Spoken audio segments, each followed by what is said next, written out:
ये 8 एचपी का diesel engine pump set engine है और ये हमने साफ़ कर रखा है क्योंकि इसमें काफ़ी काम करना है। इसकी क्रैंक हमने पॉलिश की है रेग मार के थ्रू और ये कैम शाफ्ट भी बाहर निकाली है जिसका गवर्नर सिस्टम भी फिटिंग करना है।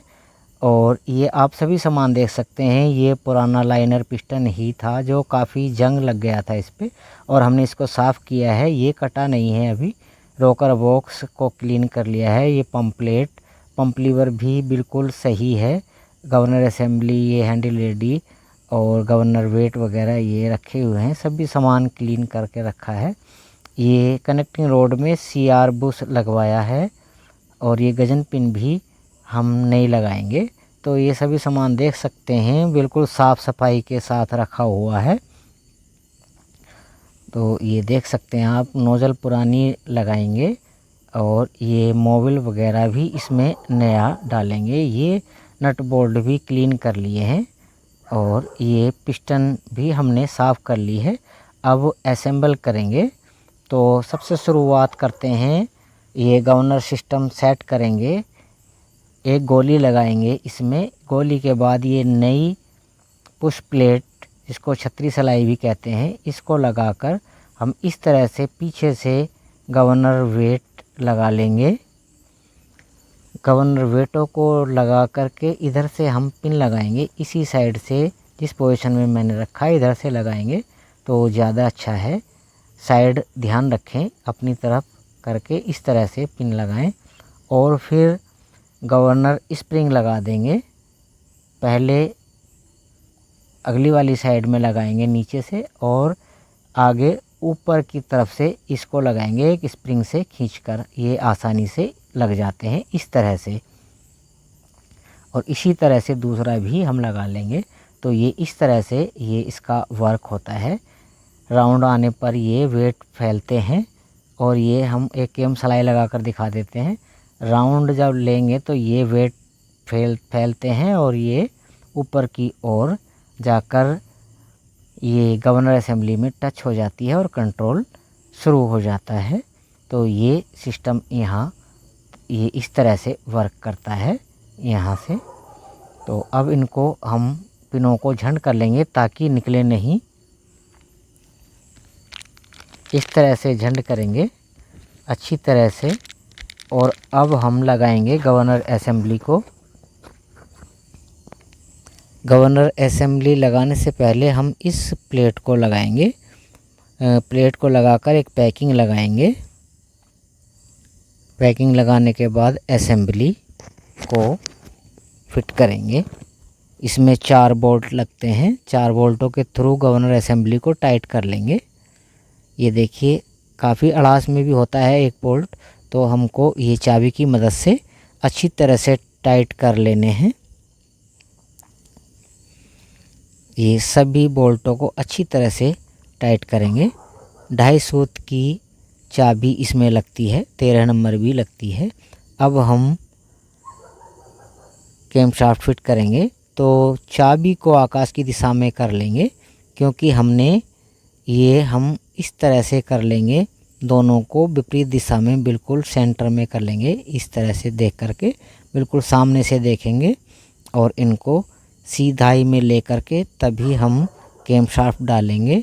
उससे पहले हम ये बॉडी गाइड डाल लेते हैं, यानी इनको वॉल टैपिट कहा जाता है।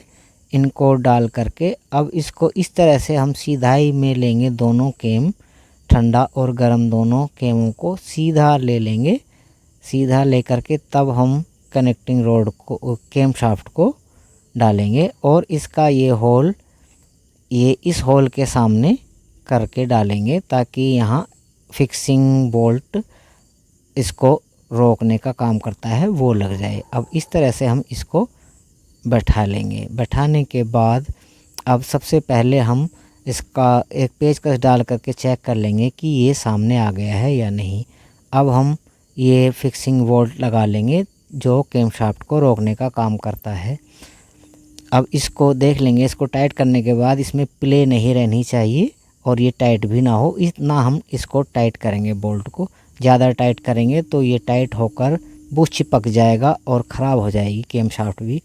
तो अब ये यहाँ तक का फिटिंग हो गया है और यहाँ इसमें पहले से ही ये निशान लगे हुए थे, तो ये निशानों के आमने सामने बिल्कुल फिट हो गया है। एक बार इसको चेक करेंगे, ये देख लीजिएगा हमने क्रैंक को ऊपर करके अब वॉल टेपिट चेक करेंगे आगे पीछे व्हीलों को हिलाकर। तो ये हमारा टाइमिंग बिल्कुल परफेक्ट है, दोनों बराबर आगे पीछे करने पर व्हील को दोनों बराबर मूवमेंट कर रही हैं वॉल टेपिट। तो यहाँ हमारा टाइमिंग ये परफेक्ट माना जाएगा और क्रैंक भी आकाश की दिशा में नज़र आ रही है। तो समझ लीजिएगा कि दोनों गाइड बराबर मूवमेंट करें और क्रैंक आकाश की दिशा में हो तो टाइमिंग हमारा सही होगा। अब ये लगाएंगे हम, ये थोड़ा सा डिफरेंट होता है इनके होल में, जिधर को ये आमने सामने आ जाए वहाँ हमें इसको लगाना होगा हैंडल लेडी को। इसको लगाने के बाद हम 2.5 सूत की चाबी से इनको अच्छी तरह से टाइट कर लेंगे।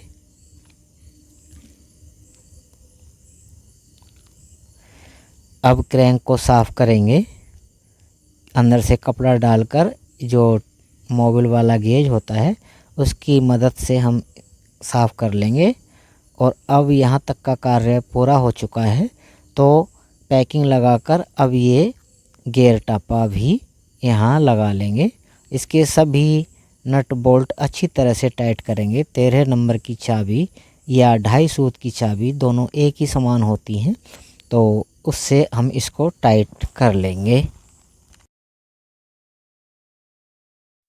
सभी स्टडों के वोल्टों को अच्छी तरह से, नटों को अच्छी तरह से टाइट करें ताकि मोबिल लीकेज की प्रॉब्लम ना आए। और अब आगे की प्रक्रिया शुरू करते हैं। ये अब हम पिस्टन को फिट करेंगे कनेक्टिंग रोड में। नई गजन पिन इस तरह से लगा लेंगे, थोड़ी सी अंदर की ओर निकाल लेंगे ताकि बुश अटक जाए और फिर हम चोट लगाकर इसको पूरा बैठा सकें। एक साइड का लॉक तो इसमें लगा हुआ है, लेकिन इस तरह से इसको ठोक करके एक सेंटर एक्सेल की मदद से पूरा बैठा लेंगे पिस्टन पिन को। और अब हम ये लॉक लगाएंगे इसमें। ये लॉक लगाकर थोड़ा सा पेचकस से परफेक्ट कर लेंगे, घुमाकर चेक कर लेंगे ताकि ये बिल्कुल सही बैठ जाए। और ये बिल्कुल सही बैठ गया है। और अब ये रिंग लिए हैं हमने।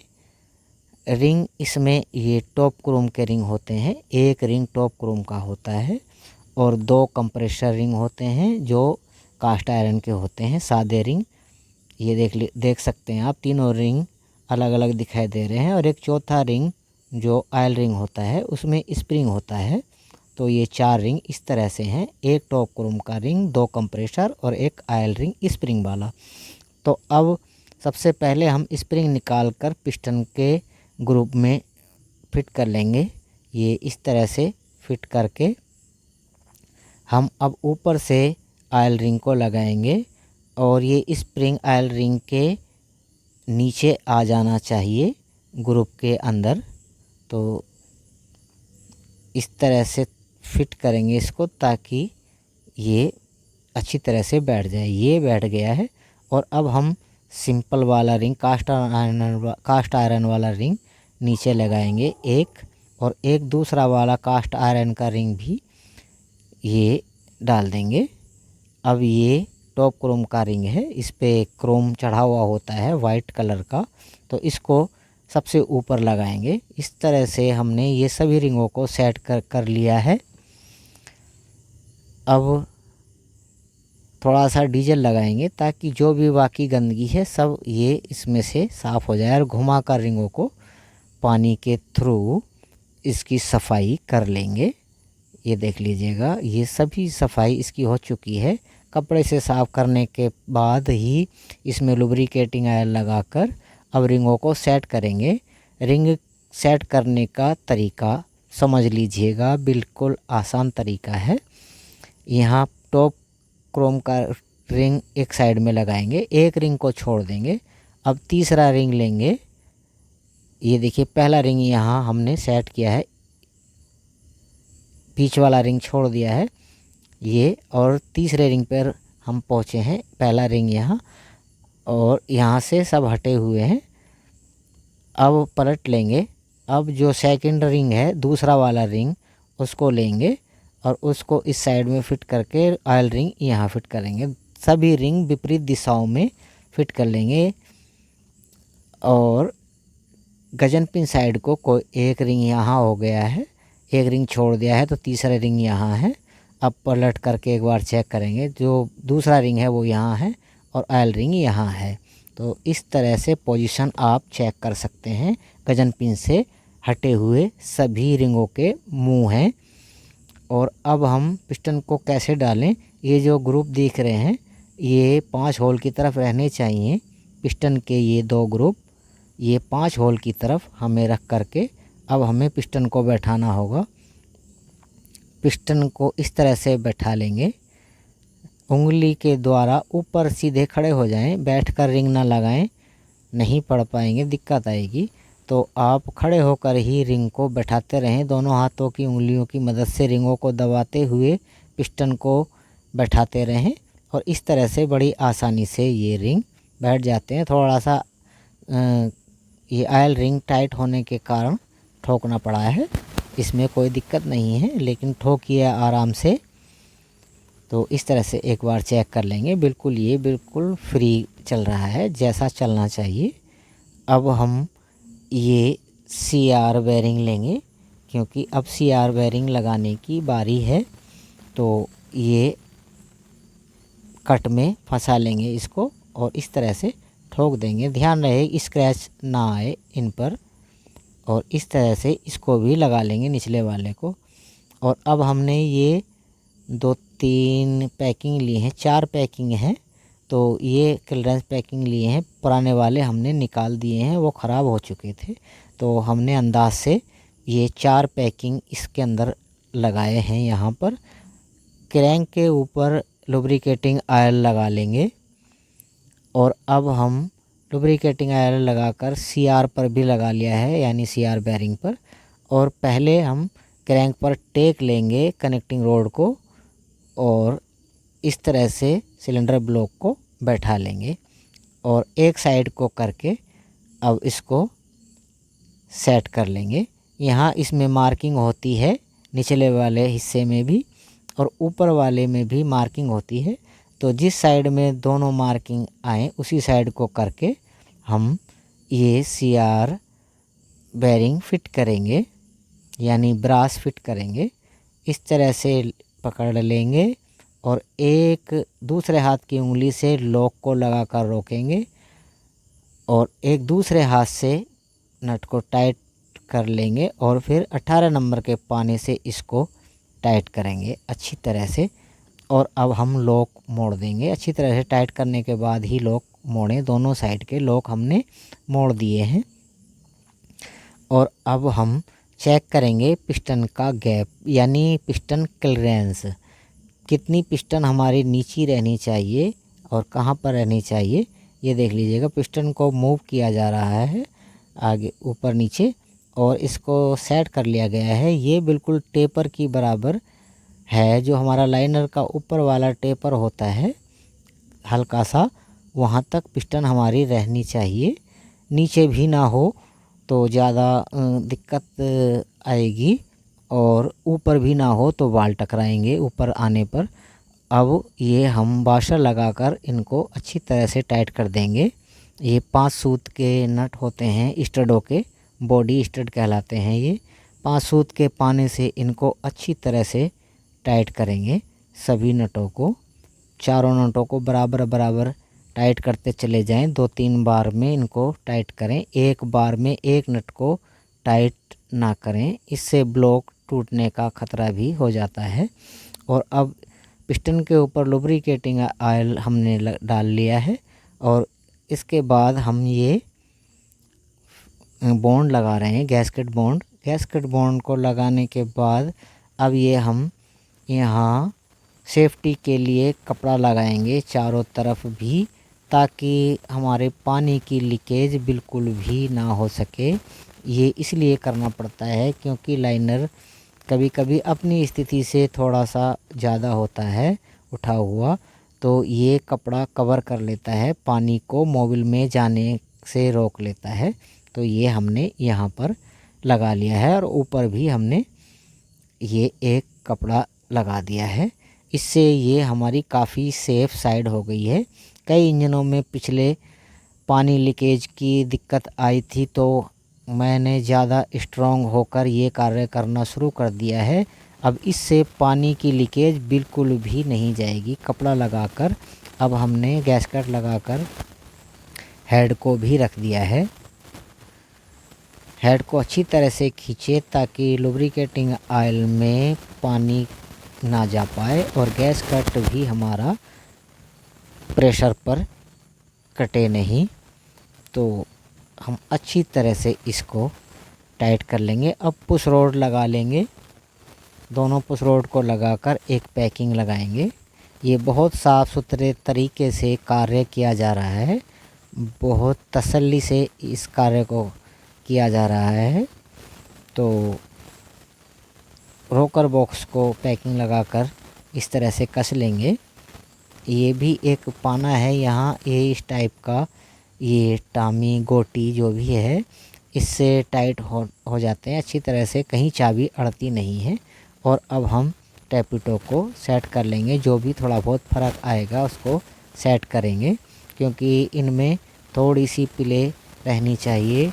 ये टाइट भी ना हो और अधिक ढीले भी नहीं होने चाहिए। एक दाढ़ी के ब्लेड के बराबर इनमें प्ले ज़रूर रहनी चाहिए। और अब हम अगला कार्य करेंगे, यहाँ पैकिंग लगा लेंगे सिंगल होल प्लेट में। सिंगल होल प्लेट में पैकिंग लगाने के बाद हम इसको शैलक से चिपका लिया है, यानी गैस्केट बॉन्ड से चिपकाने के बाद पैकिंग को यहाँ लगा दिया है। वाशर के पीछे कपड़े को लगाकर टाइट कर दिया है। पिछली प्लेट को इस तरह से लगा लेंगे 6 बोल्टों के थ्रू। ये 6 स्टड हैं, कभी कभी ये स्टड सारे टोटल उतर आता है जड़ से ही। और अब हम जल्दी से आपको दिखाने जा रहे हैं। इसका मकसद था हमारा सिर्फ रिंगों को सेट करना और बाकी चीज़ों को दिखाना था। हमने लुब्रिकेटिंग ऑयल भी डाल दिया है और ये पंप प्लेट इस तरह से फिट करें, ये पंप लीवर सीधा आगे की ओर रहे, ऊपर उठाना रहे, तब हम इसको लगाएं। और इसको भी हम 6 बोल्टों के थ्रू अच्छी तरह से टाइट कर लेंगे। टाइट करने के बाद ही अब इसमें हम पंप लगाएंगे। उधर डीजल टैंक को भी हम खींचना शुरू कर दिया है। अब ये लगा लेंगे साइलेंसर और एयर बैंड को लगाने के बाद अब हम यहाँ ठोकर डालकर फ्यूल पंप लगाएंगे। ठोकर को पहले नीचे कर लेंगे व्हील घुमाकर, तभी हम ठोकर सेट कर पाएंगे। ये देख लीजिएगा ठोकर नीचे की ओर चली गई है। और अब हम पंप रखेंगे। अब इसका गैप चेक करेंगे, हमें कितना गैप चाहिए। ठोकर नीचे जाने पर ये इतना खुला रहना चाहिए। और क्योंकि हमें सिम भी लगाने हैं तो हम थोड़ी सी ठोकर बढ़ा लेते हैं। दोस्तों, इसके अंदर फ्यूल पंप के अंदर एलिमेंट भी डाला गया था। तो अब ये देख लीजिए ठोकर बढ़ाने के बाद और 2-3 सिम यहाँ लगाने के बाद भी अब गैप हमारा पूरा हो जाएगा। फिर भी 2-3 सिम खुले रह जाएंगे। ये देख लीजिएगा इतना सिम की गुंजाइश खुली रहनी चाहिए। तो ये 3 सिम लगाने के बाद हम पंप को कसेंगे। अब 3 सिम हमने लगा लिए हैं ये यहाँ पर, और अब पंप को खींच देंगे। पंप को नट बोल्ट वाशर लगाकर अच्छी तरह से खींच देंगे। 2.5 सूत की चाबी से अक्सर 13 नंबर या 5/8 नंबर की चाबी का ही काम इसमें ज़्यादा रहता है। और अब हम ये लगा लेंगे, पाइप भी लगा लेंगे फ्यूल पंप में, क्योंकि डीजल चालू स्टार्ट करने के लिए डीजल हमें चालू करना होगा। तो ये पाइप 19 नंबर की चाबी इसमें लगती है। और अब हम ऊपर से भी इसको ढक देते हैं। लास्ट वाला कैप है ये ऊपर टैपिट कवर। अब डीजल डाल करके डीजल डालेंगे और डीजल डालकर हवा हमने इसकी निकाल ली है। हवा निकालने के बाद अब हमने नोज़ल को जो निकाल रखा था, अब इस नोज़ल को हमने कुछ नहीं किया है। अब इसको इसी तरह से साफ़ सफाई करने के बाद ही हमने इसको लगा दिया है। और ये प्रेशर पाइप भी अब इसका कर देंगे। यहाँ 19 नंबर की चाबी लगती है और पंप की तरफ 17 नंबर की चाबी लगती है। ये देख लीजिएगा, पहली बार में ही ये इंजन परफेक्ट स्टार्ट हो गया है और कितना फर्स्ट क्लास चल रहा है, बिल्कुल रेगुलर स्पीड में है। और इसके लाइनर पिस्टन की पोजीशन कुछ मिस्त्रियों ने पहले जो खोल रखा था, ये मैंने खुला हुआ ही इंजन बांधा है और मिस्त्री के द्वारा खुला था। वो लाइनर पिस्टन काफ़ी लंबा खर्चा इसमें बताया था, लेकिन इसमें मेरी मजदूरी सहित टोटल खर्च 2900 रुपये का आया है।